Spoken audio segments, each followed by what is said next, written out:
Alright, nandito na kami sa... Hindi ko alam. Basta akit kami ng Malboro. Yan, tingnan namin kung may Sea of Clouds. Ang dami makakit.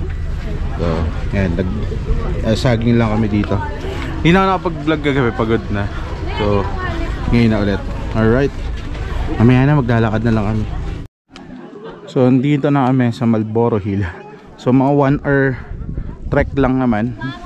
Depende sa pacing nyo. So, kinaya naman natin. Yan, so nandito na. Ang dami lang tao talaga. Ang dami nagbakasyon ngayon. Yan. Grabe. Sana lumabas ang Sea of Clouds. Sana. Pero, ayun o.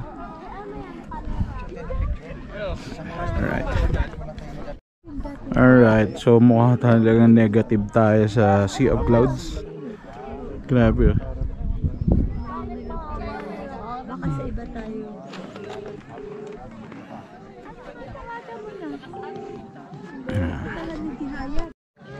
So, wala talaga pag-asa eh. Give up na. Manay mo, bukas no, Besang Pass. May madaan na kami. Wala talaga ng pag-asa. Hindi na kami umaasa na may makikita kami. So, alright. Wala talaga.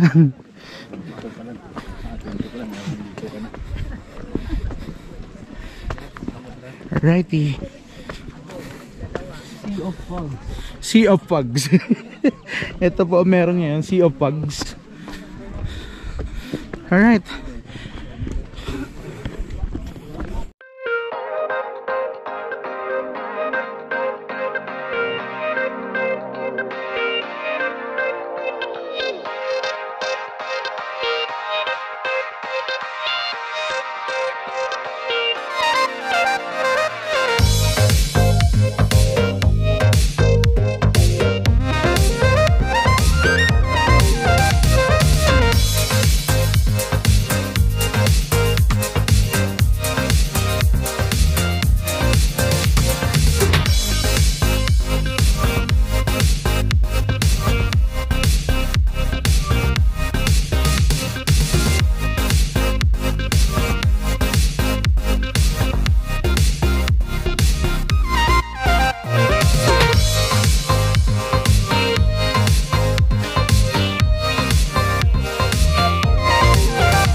Sabi, ganda. Aray.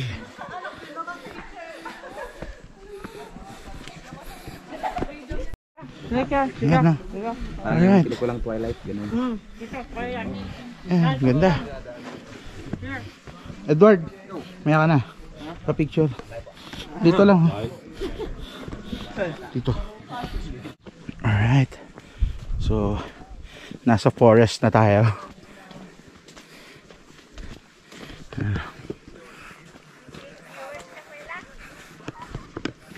Yan. Paubos na yung memory card ko. Doon na ulit sa blue soil.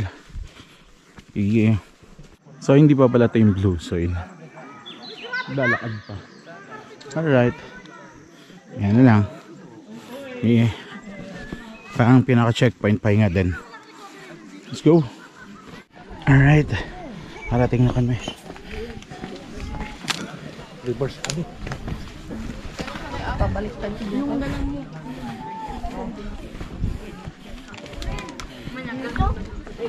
Yun o.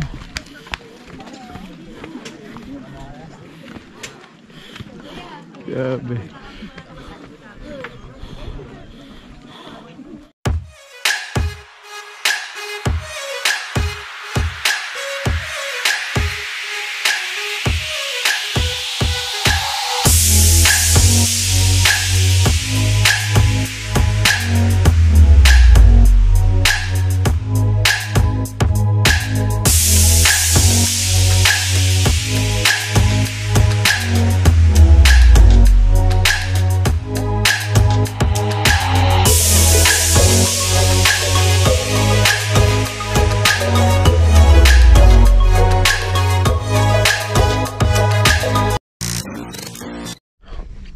Nasa endpoint na kami.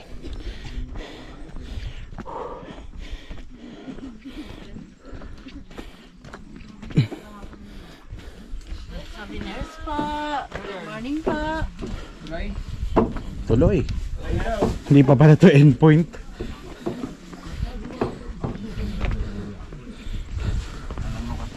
Napeki ako doon. Hindi pa pala endpoint. Yun. Umasa ako doon. Ang hirap umasa ah.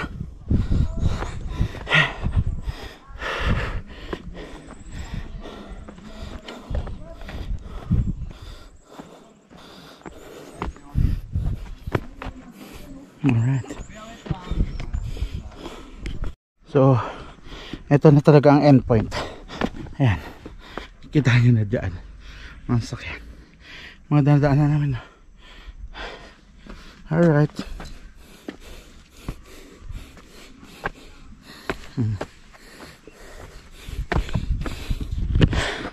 Para ako nag-exercise ng 1 month. Tapos mga 1 week kang healthy sa pagbalik mo na Maynila.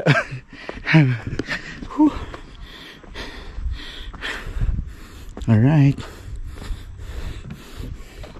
Okay, mamaya na ulit. Alright. Ito na yung end game. So, ang kinuha namin is 2.9. Tapos 1.6 yung Marlboro going to Blue Soil. Ito yung bayad sa guide fee. Tapos 1.3 yung bayad ng service vehicle papunta ulit ng Sagada. Alright. Sinira ako yung pag-asa ng mga bakit. Bakit? Matagal pa, mga 2 oras po.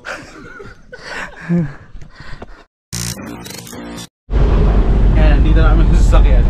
Ang sarap umupo eh. So from Sagada, lahat kami hanggang papuntang Marlboro Hill. Tapos bumaba kami ng Blue Soil. Ang package niya is 1.6 po, di ba? 1.6, tapos yung service vehicle mo is 1,300. So good for 10 packs po ba yun? Good for 10 packs na. Kung marami kayo, mas makakatipid kayo. Pero dahil konti kami, syempre magastos kami. Yan. So medyo may kalayuan yung bababaan mo sa Blue Soil.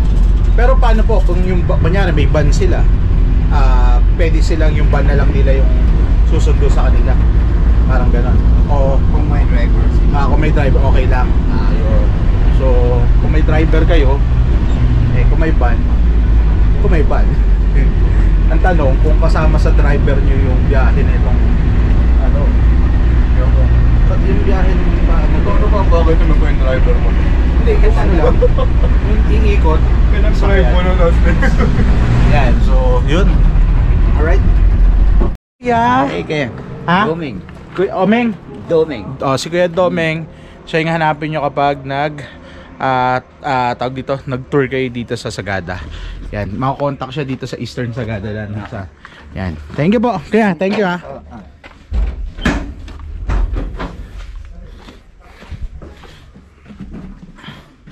Okay. Wala sa akin susi. Nandito na kami nakapark. Tapos nandito yung red doors. Mas masarap na kainan din doon. Yan, yan.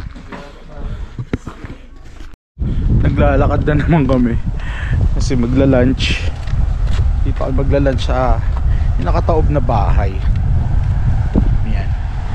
So, ito naman yung view. Habang naglalakad lang ako dito. Ayan na yung view na yung bahay. Diba? Ayan. Aso. Ayan. Alright. Ayan na. Tignan natin siya.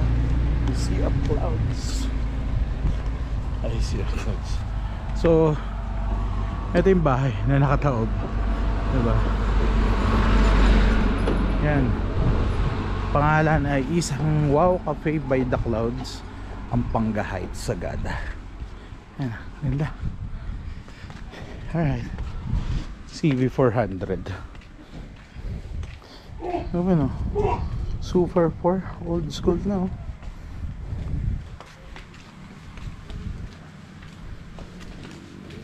Buncha, day na! May sticker. Oh, dito pala kayo? Ayun, nasa taas eh. Sa taas. 800.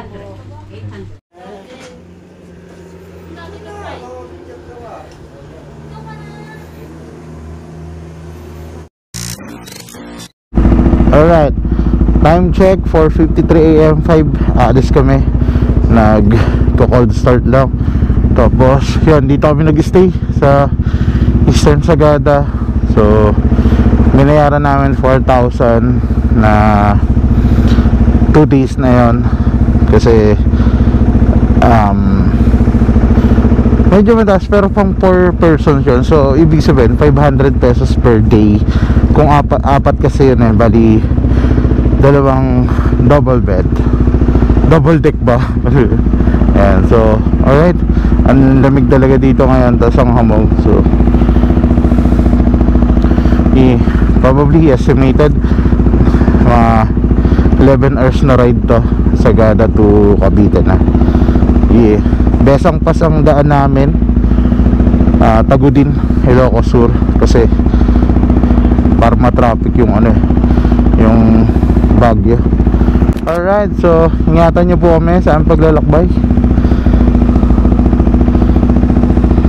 Sayang, may sea of clouds pero hindi namin na makikita.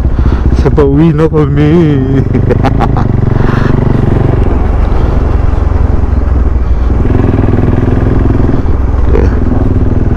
One way. Kaya okay lang yan, malay mo naman sa daan, diba? May sea of fogs. Alrighty. Sharp. Primera. Yan, so time check kami 5:48. Nandito pa rin kami sa, di ko alam kung Besang Pass na to. Ayan, ang ahang, ewan ko kung nakikita niya sa camera, pero ang hamog ng daan, lamig pa. Grabe naman tong rides na to talaga. Ayan. Alright, so angat.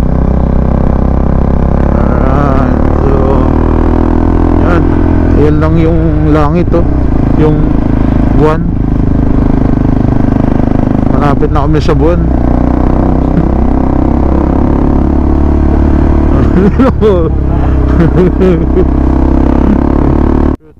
Nakatakot yung landslide na to. Ayoko to. Tangina, kinakatakot ako. Ito, nakakalula siya.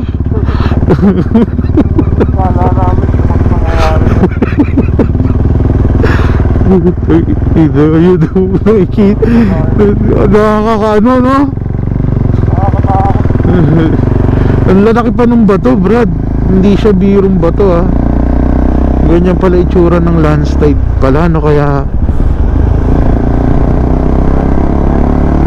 nalinis pa, no?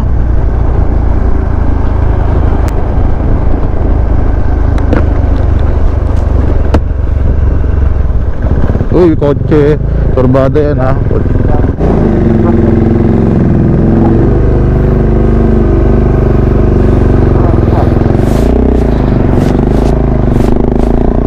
Alright, nasa Mountain Province, Besang Pass. Alright, pagas lang kami ng, uy, shul to. Sarado pa. Yan, so alright, Bauco, Mountain Province. Let's do this.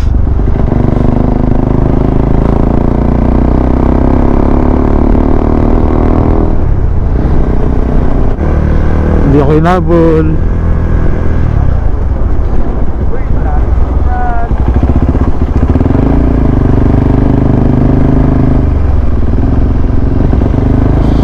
Ang habol eh, no?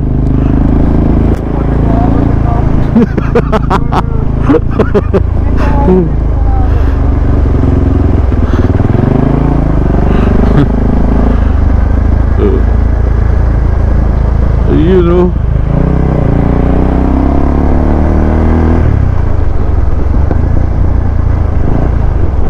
No. Eto na. Ganda, oh. Grabe.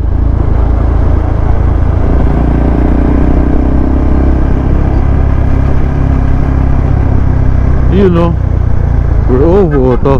Mga banking, no?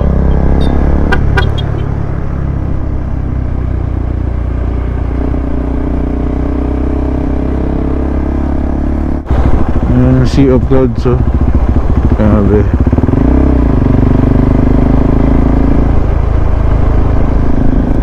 Naghahanap kami ng magandang spot, yung clear talaga, tapos makikita may sea of clouds. Wala, no?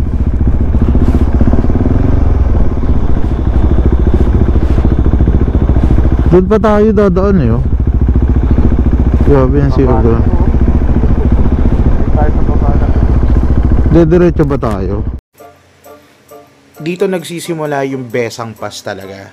Dadaanan natin. Nung dumaan kami dito, sobrang pag niya.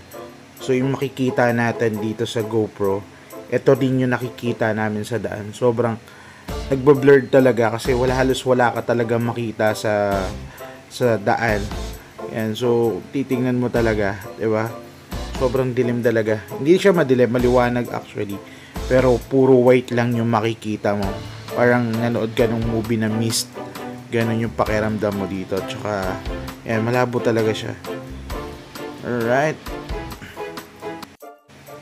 Dito ko sobrang na-amaze dito sa lugar na to. Yung nakita ko na yung Sea of Clouds. Grabe, sobrang namamangha talaga ako sa Sea of Clouds. Actually, kung makikita nyo rin siya sa personal, sobrang ganda niya. Habang nagmomotor ka, grabe talaga yung experience mo na makita yung Sea of Clouds. Sobrang unexpected kasi doon nga sa Marlboro Hill wala na, negative na talaga kami, hindi kami nakakita ng Sea of Clouds. Pero dito sa Besang Pass, dito kami nakakita ng... Alright, tumigil lang kami para mag picture. Yun yung Sea of Clouds. Yun. Medyo malayo na, hindi ako makatigil doon kanina eh. Alanganin ako. Yan, so dito na ako nakatigil. Pero ganda, ganda. Sea of Clouds. Baka meron pang open area mamaya. Mamaya.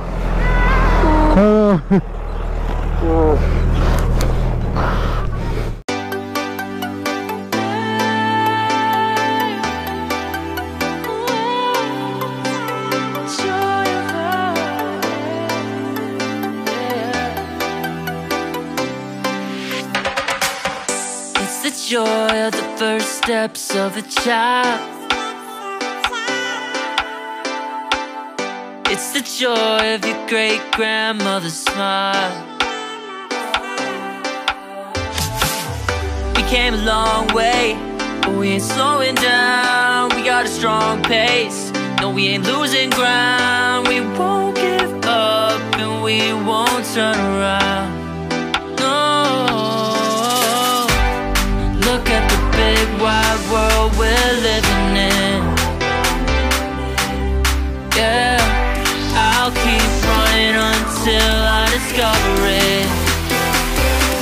I know I've got drive.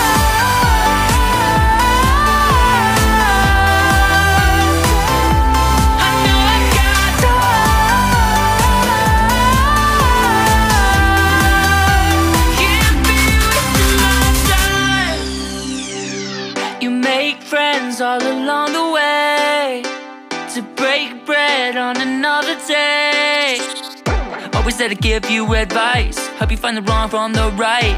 Even when you're not in their sight, you'll be alright. Just look at the big wide world we're living in.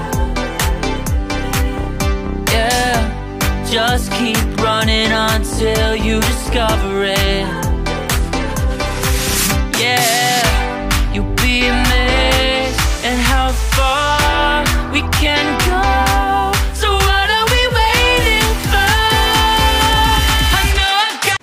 Nandito na kami ngayon sa may Tagudin.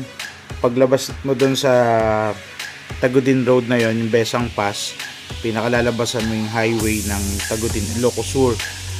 After nun, malapit na kayo sa Arco mismo ng Ilocos Sur, sa Bukana.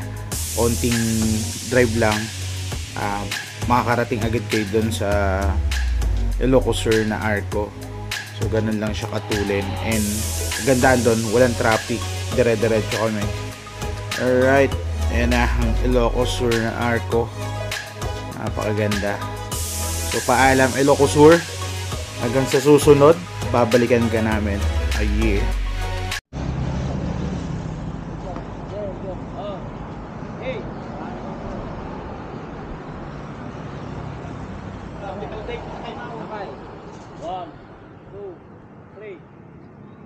alright. Okay, thank you sir. And salamat kay, anong pangalan ng ano kaya? Vulcanizing?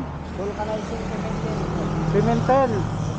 Dito ako nagpaayos ng aking kadena. So dito lang yan sa, kaya anong lugar ng La Union to? Banggar po, Ginframe West po. Banggar. So dito lang yan, makita nyo along the road. Pag naplatan kayo, dito na kayo pumunta. Alright.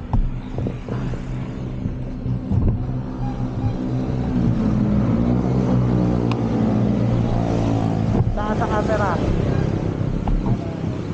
po, thank you. Nandito na kami ngayon sa Agoo. Nag-bypass kami kasi para maiwasan yung traffic. Lalabasin kami ng main road. Then ayan, nandito kami sa Eagle of the North. Napakalaki niya, first time ko nakita to. Nakailan daan na akong dito, pero ngayon ko lang siya nakita. So ngayon, dito na lang tatapusin yung vlog. So maraming salamat sa panonood mga ka-Squammy. Merry Christmas and a Happy New Year.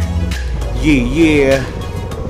Yan, double check natin kung ilan ba yung total na tinakbo natin. Yan. So check natin. Set trip data, trip 1 tayo nun eh.